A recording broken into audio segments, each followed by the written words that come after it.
By the end of today's episode, you'll know exactly how to label your clips on your casting profiles so that casting directors instantly know what you bring to the table. Welcome to the Actor's Career Compass, where we help aspiring screen actors find high-quality auditions, sign with great agents, and book major roles in legit productions. I'm your host, Martin Benson, and today I'm going to be covering how to label your clips so that they actually get watched, the best way to organize your different types of footage, and how to make sure your strongest work gets seen first. So, casting directors are very busy. If you're going to use a generic label like demo reel scene, that's not going to help at all.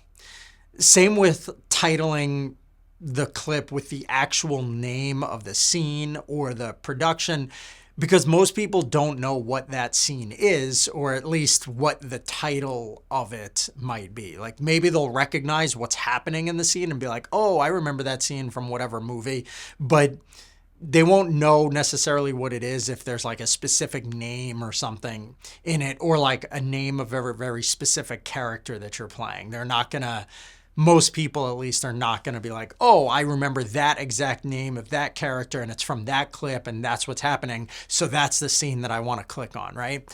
People are busy, they can't think of all that stuff. So instead, it's a lot better to use very specific searchable titles, right? So here's some examples. Dramatic scene dash tough lawyer, right? Or comedic scene dash quirky best friend.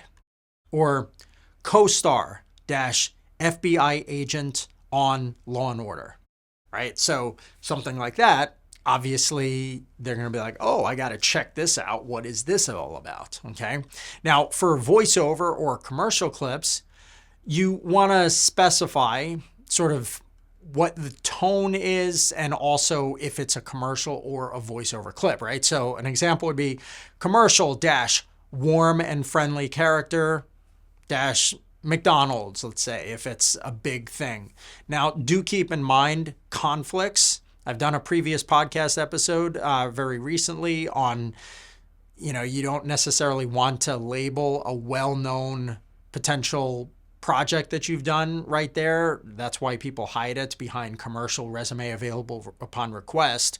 So you can put the company name in there. Just keep in mind, if you do that, it could decrease your shot at getting a commercial with a competing firm because they might see that and think that you're already like doing work for some other company. Okay, so that I'll leave to you whether you want to include the name of the company for the commercial. Another example though, voiceover, right? So VO, which stands for voiceover dash confident corporate narration, let's say. That's an example. If you're doing a demo reel, right? So in general, it's a good idea to have a professional reel that's around 1 to 2 minutes long that has kind of a compilation of some different clips. You definitely want a number of individual clips themselves that are a little bit longer, but I still say that even though these days, let's say fewer casting directors are looking specifically for demo reels, having one that shows a wide range of stuff and making sure that it's really punchy and short is still very beneficial. So if you are doing a reel, what you want to do, obviously you should label it as such, right? So you can say dramatic demo reel and say like wide array of clips, right? Just so that someone is like, oh, okay, I'm going to watch this and get kind of like a big jumbling of things. It's not going to just be a demo reel with like 2 scenes in it, okay? Now, what you want to do to make sure that they actually see and watch it and get a sense of your acting right away is you want to have your best possible clip right at the very beginning. This is because most casting directors, even independent filmmakers who have more time than casting directors, are still going to only watch the first like 10 to 15 seconds, maybe a little bit longer. And if you put something that's not your strongest thing first, they're going to be unlikely to get sucked in and want to keep watching, right? So being like, oh, I'm going to save my best for the end, that's definitely not the right way to go because they may never even get to it. You want to also arrange your clips based on your most bookable type. So if you audition for a lot of detectives or police officers, then start with that right off the bat so people are like, oh, okay, I see what they play. You also want to separate your clips by genre and tone on your acting profile, okay? Now, as I said earlier, these days, a lot of casting directors like to see individual clips instead of just one long demo reel. And this way they kind of feel more in charge and they can click on whichever clip is the most relevant to them. So you should label it by the genre and the vibe that's in the scene. Comedy - sarcastic boss, right? Or drama - emotional confession, or action - cop interrogation scene. Generally speaking, you want to update and remove your weak clips over time. So I don't suggest having much more than like 5 or 6 clips altogether. And so for that reason, you want to regularly swap out your older, weaker clips with stronger material. You want to make sure that all of your clips are high quality, that they're well lit and professionally edited.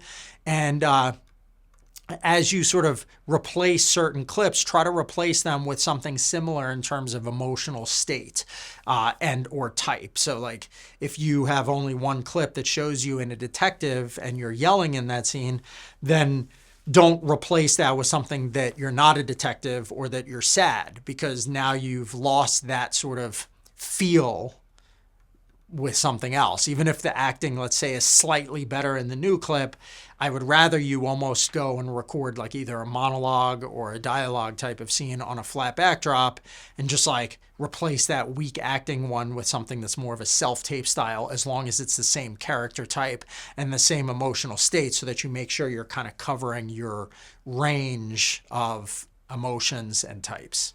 That's pretty much it for today. Thanks for listening. Now, before I wrap, I just want to read a recent review that I got for the podcast. Really helpful and concise advice and information for anyone working as an actor or wanting to pursue it. Thanks so much, username Subway Beasts. I appreciate that nice review. Now, if you've been enjoying the show, I'd love to offer you something special. For a limited time, I'm offering actors completely free access to my Kickstart Your Acting Career mini course. Normally sells for $77. All you have to do is post an honest, detailed review online at ratethispodcast.com/actor-success. Okay, again, that's ratethispodcast.com/actor-success. And once you've done that, just shoot me an email with the review you wrote and I'll check it out, and I might even read it aloud in a future episode. You can email me at martin@cityheadshots.com. As a thanks, I'll give you access to the course for free. Of course, if for any reason you haven't found the show enjoyable, feel free to email me about that as well. I'd love to know how I can improve it. Reviews really do help the show grow, and the more that we get, the more easily other actors will find it as well. Thanks so much, and I'll see you soon.